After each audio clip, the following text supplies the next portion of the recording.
Hola, ya setelah sekian lama ketemu kembali dengan saya. Kali ini saya ingin membahas mengenai uh, Premier League.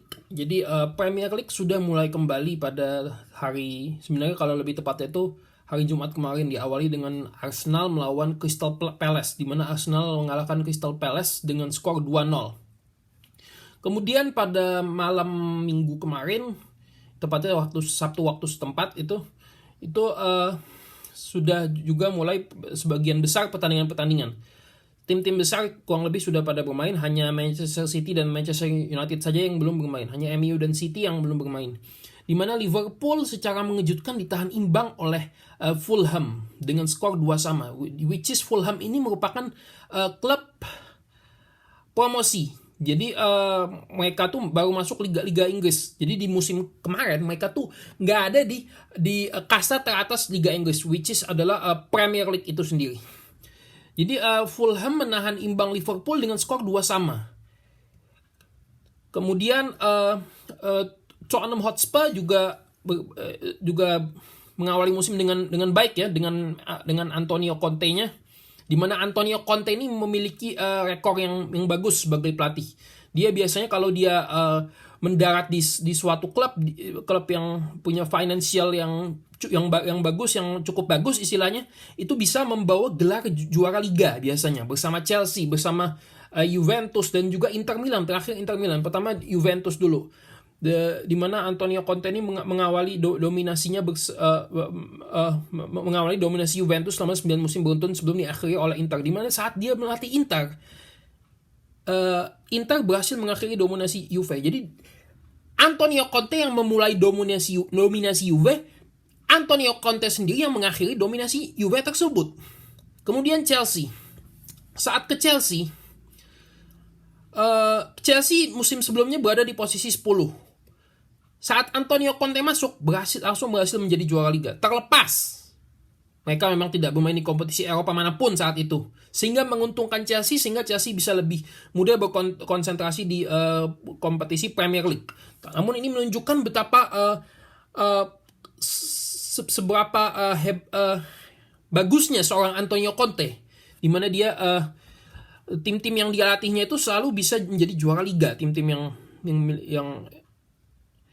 yang umumnya memiliki financial yang cukup bagus biasanya itu bisa menjadi juara di liganya masing-masing. Mengalahkan Southampton 4-1. Jadi pertama kebobolan dulu tuh, Tottenham Hotspur kebobolan dulu, terus setelah itu mencetak gol lagi, 4 gol tambahan, 1 diantaranya gol bunuh diri. Kemudian Chelsea berhasil menang 1-0 lawan Everton, which is Everton ini dilatih oleh Frank Lampard, legenda mereka sendiri. Golnya melalui gol penalti Jorginho, mana Jorginho mencetak gol penalti pada menit 45 plus lagi. Kenapa saya bilang plus-plusnya banget? Karena menit 45 plus 9, jadi injury time-nya itu sampai 9 menit. Banyak banget kan tuh. Nah, terus kemudian di babak kedua tidak ada tambahan gol lagi, sehingga Chelsea praktis berhasil mengamankan 3 poin. Mungkin tidak terlalu meyakinkan, tapi modal yang not bad lah istilahnya. Lebih mending daripada kalah. Ya, yang penting kedepannya bisa merebut 3 poin dan konsisten. Yang paling konsisten akan menjadi juara di Premier League. Jadi yang paling konsisten di sini adalah yang paling konsisten meraih kemenangan. Jadi yang paling banyak meraih kemenangan, yang poinnya paling banyak. Jadi kalau menang tuh poinnya 3. Kalau seri poinnya 1, kalau kalah poinnya 0. Jadi yang paling banyak meraih poin. Jadi yang paling banyak menang ya, bisa dibilang begitu. Kemudian Arsenal tadi sudah 3 tadi. Arsenal kan Big Six ya, ada Arsenal, Chelsea, Liverpool, Man City, MU, Tottenham. Jadi Arsenal sudah, Liverpool sudah, Chelsea sudah, Tottenham sudah, hingga Liverpool dan Arsenal, Liverpool, Tottenham dan Chelsea sudah. Tinggal MU dan City yang akan bertanding pada malam malam ini tentunya. Di mana City akan mendapatkan perlawanan dari West Ham United. Di mana West Ham United itu ini merupakan giant killer. Mereka musim lalu bersama David Moyes, pelatih yang sempat melatih Manchester United kemudian dipecat, itu dia sempat merangsek ke papan atas, masuk 4 besar. Walaupun pada ujung-ujungnya, pada akhir-akhirnya West Ham malah turun ke peringkat ke-7 kalau tidak salah ya. Peringkat ke-7. Seandainya mereka di laga terakhir bisa menang, mungkin maka Man United tidak akan bisa bermain di ajang Europa League pada musim ini. Namun karena kalah akhirnya West Ham United tersingkir, tidak bisa bermain di Europa League pada musim depan. Kemudian pada 2 laga terakhir ya, Manchester City sempat berhadapan dengan pada saat detik-detik menegangkan memperebutkan gelar Premier League, di mana yang pada musim lalu akhirnya Manchester City yang sempat keluar sebagai juara. Yang saya buat videonya pada Premier League Endgame membahas mengenai Manchester City, pertarungan Manchester City dan juga Liverpool memperebutkan tahta juara. Di mana pada 2 laga terakhirnya City sempat berhadapan dengan West Ham, di mana West Ham berhasil menahan imbang Manchester City sehingga membuat persaingan menjadi harus ditentukan di laga terakhir, di mana di laga terakhir City dan Liverpool sama-sama menang sehingga City berhasil menjadi juara Premier League. Saya cek dulu ya ini datanya.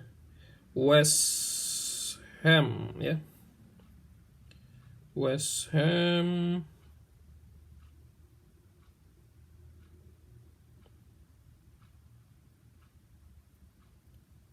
Manchester City malam ini. Kemudian di bulan 5 ya.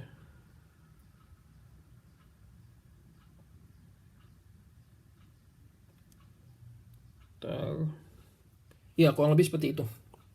Kemudian Manchester United akan berhadapan dengan Brighton, di mana Brighton ini musim lalu mereka bisa mengalahkan MU dengan skor telak 4-0. Nah, kita lihat apakah musim ini, karena sebab musim ini Manchester United memiliki manajer baru yaitu Erik ten Hag. Sebelum biar rapi, saya akan membahas mengenai Big Six ya, karena Big Six ini merupakan 6 klub terkuat. Kita mulai dari Arsenal. Musim lalu mereka berhasil tampil impresif, di mana mereka berhasil berada di atas Manchester United dari sisi klasemen, bahkan nyaris masuk 4 besar, namun mereka gagal di penghujung. Dengan banyaknya pemain baru, pemain muda dan tidak adanya pemain senior kecuali hanya beberapa itu seperti Alexander Lacazette, Granit Xhaka yang tidak terlalu wah lah istilahnya pemain-pemainnya. Mereka bisa berada di atas Manchester United yang saat itu yang ada Cristiano Ronaldo dan Bruno Fernandes dan pemain-pemain hebat lainnya, David De Gea, Marcus Rashford, Jadon Sancho. Namun Arsenal ini bisa berada di atas mereka. Musim ini mereka berhasil mendatangkan Gabriel Jesus dan Alexander Zinchenko dari Manchester City, di mana Gabriel Jesus dia sudah tidak terpakai lagi karena City sudah mendatangkan Erling Haaland dan Julian Alvarez dari River Plate, Erling Haaland dari Borussia Dortmund. Di mana Arsenal ini selama pramusim mereka tampil meyakinkan. Mereka bisa mencetak banyak gol, minimal 2 gol. Mereka bisa mencetak 4 gol melawan Sevilla contohnya pada saat pramusim. Memang pramusim itu bukan laga yang sebenarnya, namun ini bisa dijadikan sebagai pemanasan untuk meramu tim menjadi lebih supaya bisa kompak. Sehingga saat bermain di kompetisi resmi mereka tidak lagi kagok, tidak kaku lagi. Sudah lebih soft lah, lebih lancar aliran bolanya, lebih bisa bekerja sama dengan baik, kurang lebih ya itu. Dimana dengan datangnya 2 amunisi baru ini membuat Arsenal semakin dijagokan untuk minimal bisa masuk 4 besar, paling tidak 4 besar. Apakah akan bisa meraih gelar juara? Ya mungkin saja kalau dari skuad mereka yang musim lalu saja mereka bisa masuk hingga bisa nyaris masuk 4 besar. Dan musim ini mereka juga semakin kompak dengan adanya pemain-pemain baru dengan adanya amunisi baru, seharusnya mereka bisa, ya kalau tidak juara bisa 4 besar lah paling, atau mungkin bisa melaju hingga semifinal atau final dari Europa League mungkin, atau bagaimana. Kita lihat nanti bagaimana ke depannya. Arsenal ya. Kemudian Chelsea mereka baru ditinggal oleh Roman Abramovich, karena Roman Abramovich ini kan dia orang Rusia ya. Rusia Ukraina kan lagi ada terlibat perang ya kemarin belum lama ini, sehingga aset-aset yang berbau Rusia itu disita, termasuk Roman Abramovich harus menjual klubnya. Beruntung ada orang tajir lainnya yang membeli Chelsea, ya, Todd Boehly, itu dari negara Amerika ya, dibeli. Dan kemudian kemudian dari transfer pemain mereka sudah mendatangkan Kalidou Koulibaly, di mana Kalidou Koulibaly ini merupakan salah satu bek tangguh saat ini. Dia bermain di Napoli dan dibeli dari Napoli, dan dia pernah menghentikan manuver aksi dari Kylian Mbappe. Anda kalau penasaran, Anda bisa lihat di YouTube tuh pada saat Liga Champions Napoli lawan Paris Saint-Germain, di mana Kylian Mbappe berusaha melewati Kalidou Koulibaly, namun di-tackle dan diambil bolanya, sehingga Mbappe yang berlari gagal membawa bola. Jadi ini bukan sembarang pemain ya, istilahnya si Kalidou Koulibaly. Ini pembelian yang bagus, mengingat Chelsea ditinggal oleh 2 backnya, Antonio Rudiger ke Real Madrid dan Andreas Christensen ke Barcelona. Dan Azpi juga sudah menua, apalagi Thiago Silva sudah nyaris masuk 40 ya usianya, kelahiran tahun 84. Ini merupakan amunisi yang bagus untuk Chelsea, dan Chelsea berhasil menentukan Raheem Sterling, dan Chelsea harus meminjamkan Romelu Lukaku setelah transfer mereka pada musim panas kemarin. Zong ya, memang golnya Lukaku mungkin bisa mencetak belasan gol, sampai belasan gol apa kalau nggak salah ya, 8 atau lebih kalau tidak salah. Namun dengan harganya yang sangat mahal itu, 100 sekian juta euro itu, harusnya at least kalau nggak bisa nyetak banyak gol, bisa memberikan gelar lah. Nah ini udah masuk 2 final nih, final FA Cup dan final Carabao Cup. Namun Lukaku ini tidak bisa menjadi pembeda Chelsea, menjadi pembeda bagi Chelsea untuk Chelsea memenangkan trofi salah satu atau dua-duanya dari trofi tersebut, Carabao Cup dan FA Cup. Beda sekali dengan striker Chelsea pada 1 dekade silam, Didier Drogba. Drogba itu selalu bisa menjadi pembeda di laga-laga final. Di laga final Drogba selalu bisa mencetak gol dan selalu membawa timnya itu meraih piala pada saat di laga-laga final yang krusial. Namun Lukaku ini dengan harga yang selangit itu malah gagal. Seandainya Lukaku bisa berkontribusi mencetak gol dan membawa Chelsea menjadi juara, mungkin jumlah golnya yang tidak terlalu banyak tidak menjadi masalah, karena Lukaku bisa mempersembahkan gelar juara. Tapi ini kan tidak. Akhirnya apa? Lukaku dipinjamkan ke Inter Milan, dan Chelsea mengalami kerugian kurang lebih 90 juta euro. Dan uniknya nomor punggung Lukaku, nomor punggungnya 90. Ini ada maksud apa nih? Agak-agak ya begitulah istilahnya ya. Kemudian mendatangkan, oleh karena itu di sektor penyerang Chelsea mendatangkan Raheem Sterling dari Manchester City yang sudah tidak lagi menjadi pilihan utama bagi Pep Guardiola di Manchester City. Kemudian untuk untuk mereka juga baru saja berhasil mendatangkan Marc Cucurella dari Brighton. Brighton yang merupakan pemain asal Spanyol ya. Pemain asal Spanyol yang juga sempat diincar oleh Manchester City, namun pada akhirnya Chelsea yang membeli Marc Cucurella. Dan posisinya wingback sebelah kiri. Dan pada formasi kemarin, pada saat semalam formasinya 3 backnya adalah Thiago Silva, kan 3-4-3 ya, 3-nya. Jadi yang di sini Thiago Silva, 2-nya lagi itu si Kalidou Koulibaly dan Cesar Azpilicueta. Di mana Cesar Azpilicueta ini akhirnya memperpanjang kontraknya bersama Chelsea, di mana sebelumnya dia diincar oleh Barcelona. Berbicara soal Barcelona, musim ini Chelsea banyak sekali ditikung transfernya oleh Barcelona. Chelsea berminat mendatangkan Rafinha. Namun padahal Chelsea punya uang lebih untuk bisa mendatangkan, bahkan mungkin bisa memberikan gaji lebih. Namun Rafinha lebih memilih berlabuh ke Barcelona. Kebetulan di saat Barcelona keuangannya sedang unstable, tidak kurang stabil, tidak yang sudah kurang stabil itu hal itu. Kemudian Jules Koundé berusaha didatangkan Chelsea, namun Jules Koundé juga memilih Barcelona. Kemudian mendatangkan Ousmane Dembélé yang tidak memperpanjang kontraknya bersama Barcelona. Jadi ingin Thomas Tuchel, pelatih dari Chelsea, ingin bereuni dengan Ousmane Dembélé, di mana Ousmane Dembélé ini sempat bekerja sama dengan Thomas Tuchel pada tahun musim 2016-2017 ya. Bekerja sama di mana Ousmane Dembélé menunjukkan penampilan yang luar biasa sehingga dibeli oleh Barcelona kala itu.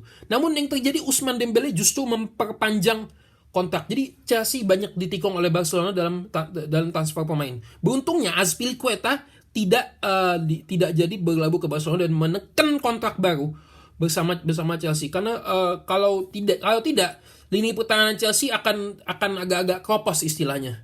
Karena Thiago Silva juga sudah tua, Kalidou Koulibaly juga meskipun baru sudah kepala tiga masih awal, jadi sudah tidak muda lagi juga istilahnya. Kemudian bagaimana kans Chelsea untuk menjuarai Liga Inggris? Sepertinya Chelsea ini masih belum begitu stabil ya semenjak ditinggal Roman Abramovich. Dan pada uji coba lawan Arsenal kemarin mereka kalah 4-0. Memang ini laga uji coba, namun kan sangat memalukan istilahnya bisa kalah dengan skor setelak itu. Karena Chelsea ini kan mereka belum lama, baru 2021 kemarin mereka baru menjadi juara di Eropa, menjadi juara Champions League, dan secara materi pemain mereka juga lebih bagus dari Arsenal.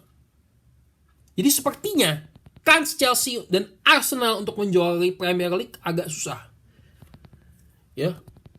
Namun tidak ada yang tidak mungkin ya sepertinya. Namun kalau Anda bertanya pada saya mana yang lebih mungkin antara Chelsea atau Arsenal, mungkin Arsenal sih. Tapi walaupun masih agak susah juga kalau Arsenal ya. Nah, Arsenal. Kemudian Liverpool pada musim lalu mereka berhasil masuk ke babak final di 4 kompetisi sekaligus dengan kedalaman pemain yang nggak begitu wow istilahnya, yang lumayan bagus tapi nggak sewow Manchester City gitulah istilahnya. Kalau Manchester City kan mereka wow banget istilahnya kedalaman skuadnya. Dengan anggaran yang kan Liverpool biasanya anggarannya tuh agak nggak sebesar Manchester City dalam belanja. Kalaupun belanja mahal tuh hanya beberapa kali seperti transfer Virgil van Dijk dan Alisson Becker. Itu pun dari penjualan Philippe Coutinho saat itu. Dimana mereka berhasil bersaing hingga pekan terakhir di Premier League yang membuat mereka hanya berjarak 1 poin dari Manchester City. Kemudian Liverpool juga berhasil masuk ke 2 final kompetisi dan dua-duanya dimenangkan melalui adu penalti. Tentu tidak mudah ya untuk menang adu penalti, kan butuh mental 2 kali adu penalti berturut-turut dengan lawan yang sama, Chelsea saat itu. Dan itu di Carabao Cup dan FA Cup. Kemudian di Champions League mereka berhasil maju hingga ke babak final dan mereka hanya kalah 1-0 dari Real Madrid melalui gol dari Vinicius Junior kala itu. Jadi di 4 kompetisi mereka berhasil mencapai final. Mungkin musim 2021-2022 kalau ditanya siapa klub terbaik pada musim tersebut, Liverpool bisa jadi mungkin yang terbaik atau salah satunya lah dari 3 besar dari klub-klub di Eropa lah minimal ya istilahnya. Karena mereka bisa berjuang sampai akhir dan meskipun hanya menang 2 trofi, mereka benar-benar menunjukkan kualitas permainan yang luar biasa. Kalau mereka lebih beruntung sedikit, bisa saja mereka juga menjuarai Premier League atau bahkan mungkin juga Champions League ya. Kemudian untuk dari transfer pemain mereka mendatangkan Darwin Nunez, di mana Nunez ini juga diincar oleh Manchester United, MU, rival terberat mereka. Namun Nunez lebih memilih berlabuh ke Liverpool. Bisa jadi karena Liverpool bermain di Champions League dan Manchester United tidak bermain di Champions League. Memang Liverpool ditinggal oleh Sadio Mane pada musim ke Bayern Munchen, namun mereka masih memiliki Luis Diaz yang sudah bisa menjadi penggantinya, dan Mo Salah akhirnya memperpanjang kontraknya setelah Mo Salah meminta kenaikan gaji dan tuntutannya dipenuhi, dan akhirnya Mo Salah bertahan di Liverpool. Kalau tidak bertahan, musim depan dia akan free transfer. Dan meskipun mengawali liga dengan kurang bagus, mereka menang, ditahan imbang oleh Fulham dengan skor 2-2. Namun sepertinya Liverpool ini tetap menjadi favorit yang kuat untuk menjuarai Premier League ya. Kemudian ada juga Manchester City. Manchester City mereka seperti biasa dengan skuadnya yang mentereng, mereka sudah mendatangkan Erling Haaland, buruan klub-klub besar, banyak sekali klub yang memburunya, Barcelona, Real Madrid, MU sendiri, kemudian kalau tidak salah juga PSG ya kalau tidak salah. Pokoknya diburu oleh klub-klub besar termasuk Bayern Munchen. Nah, namun Erling Haaland memutuskan untuk pindah ke Manchester City pada akhirnya. Kalau kepindah ke Real Madrid masih ada Karim Benzema yang sedang dalam peak performance, sedang performa puncak-puncaknya, di mana Benzema merupakan pemain yang paling difavoritkan meraih Ballon d'Or, sehingga kalau dia ke sana kemungkinan dia akan menjadi cadangan pelapis Benzema untuk beberapa musim ke depan. Nah, ini tentu akan merugikan, di mana dan Manchester City sendiri sedang membutuhkan striker, di mana striker mereka tidak punya striker. Kalau punya tidak terlalu bisa tidak terlalu wah lah. Makanya Gabriel Jesus dilepas. Ya, Manchester City mendatangkan Erling Haaland dan Julian Alvarez, dan Manchester City ini juga masih menjadi favorit untuk menjadi juara di Premier League pada musim ini ya, seperti biasa, karena mereka dalam 5 tahun terakhir berhasil menjadi juara 4 kali, meskipun di Eropa mereka belum memiliki gelar juara. Dan ini wajar sekali ya, karena Manchester City memiliki belanjanya juga sangat jor-joran, sehingga wajar hasil berbanding lurus dengan usaha, istilahnya gitu. Meskipun mereka di Eropa masih belum berhasil. Lalu bagaimana dengan tetangganya Manchester United, MU? MU sendiri sudah mendatangkan pelatih baru, yaitu Erik ten Hag, di mana MU sendiri masih kesulitan dalam mendatangkan pemain-pemain incarannya itu. Salah satunya Frankie de Jong. Frankie de Jong itu dia tidak mau bermain di Europa League, sehingga dia tidak mau pindah. Tidak masuknya Manchester United di Europa League ke Champions League membuat target-target mereka jadi lebih kesulitan untuk meraih target-target mereka. Sebab Manchester United ini kan saya sudah sering sekali menjelaskan ada 4 part videonya, di mana MU ini mengalami krisis ya, sehingga mereka sudah 5 musim tanpa gelar, dan yang menguasai Inggris justru rival beratnya Liverpool dan tetangganya Manchester City. Sehingga Erik ten Hag ini diharapkan bisa membawa perubahan lah, bisa, kalaupun belum bisa meraih gelar, minimal berproses sedikit demi sedikit, yang penting bisa meraih gelar. Seperti halnya Jurgen Klopp yang pada tahun keempat baru membawa gelar juara bagi Liverpool. Untuk pemain sendiri mereka sudah mendatangkan Tyrell Malacia dari PSV Eindhoven, kemudian mendatangkan Lisandro Martinez dari Ajax ya. Dan kurang lebih baru beberapa itulah pemain-pemainnya. Dan MU sendiri memiliki persoalan lain, di mana Cristiano Ronaldo kabar terakhirnya masih ngotot ingin keluar dari Manchester United karena dia kabarnya tidak ingin rekor golnya tidak dilewati oleh Lionel Messi. Mengapa takut dilewati? Karena musim ini kalau dia bertahan di Manchester United, dia akan bermain di Europa League. Which is kalau di Europa League dia tidak bisa bermain di Champions League. Messi musim ini bermain di Champions League, dan kalau bisa bermain di Champions League, rekor golnya bisa dilewati, dan tentunya sangat tidak level bagi seorang the greatest of all time Cristiano Ronaldo bermain di Europa League. Tentu sangat tidak level istilahnya gitu ya, MU. Yang terakhir Tottenham Hotspur yang saya katakan tadi dilatih oleh Antonio Conte. Nah ini memberikan angin segar ya istilahnya. Diharapkan Conte itu bisa membawakan gelar bagi Tottenham Hotspur yang sudah lama sekali tidak meraih gelar. Terakhir meraih gelar itu Piala Carling, sekarang namanya Carabao Cup. Itu tahun 2008. Sejak saat itu tidak pernah lagi meraih trofi. Liga Inggris terakhir kali tahun 1961. Jadi sudah lama sekali Tottenham Hotspur ini puasa gelar. Kehadiran Conte ini tentu membawa angin segar, karena setiap tim-tim yang memiliki financial yang bagus, kalau dilatih oleh Conte itu bisa menjadi juara di liga. Dan mereka mengawali start dengan baik. Dan kabarnya Conte sendiri sudah menyiapkan porsi latihan ekstra pada pemain-pemainnya supaya bisa tampil optimal pada kompetisi nanti.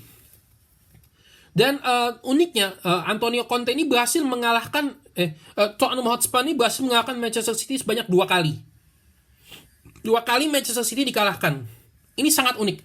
Ini akan bisa Tottenham Hotspur ini bisa menjadi handicap untuk tim-tim besar. Karena Manchester City saja bisa digagalkan. Dan terakhir pada saat melawan Liverpool berhasil menahan imbang Liverpool dengan skor 2-2 juga. Yang salah satu menjadi penghambat Liverpool untuk meraih gelar juara Premier League, sehingga akhirnya Manchester City yang meraih gelar Premier League. Menarik ditunggu, apakah sejauh mana Antonio Conte bisa memoles Tottenham Hotspur untuk minimal bersaing di papan atas, atau bahkan mungkin bisa menjadi juara. Apakah bisa seperti itu? Ini menarik sekali untuk ditunggu. Kalau menurut saya tuah Conte ini sangat layak untuk dinantikan, dan bukan tidak mungkin karena memang tidak ada yang tidak mungkin dalam sepak bola, persentase juara Tottenham Hotspur bersama Antonio Conte bisa jadi memang lebih tinggi dibanding saat bersama Mauricio Pochettino. Bersama Pochettino saja sempat meraih runner up. Bagaimana dengan bersama Antonio Conte? Ini sangat menarik untuk ditunggu, kawan-kawan. Jadi tentunya Big Six inilah yang menjadi favorit juara. Kemudian ada dari tim promosi di antara Fulham dan Nottingham Forest. Nottingham Forest merupakan salah satu klub yang menjadi juara Champions League dua kali.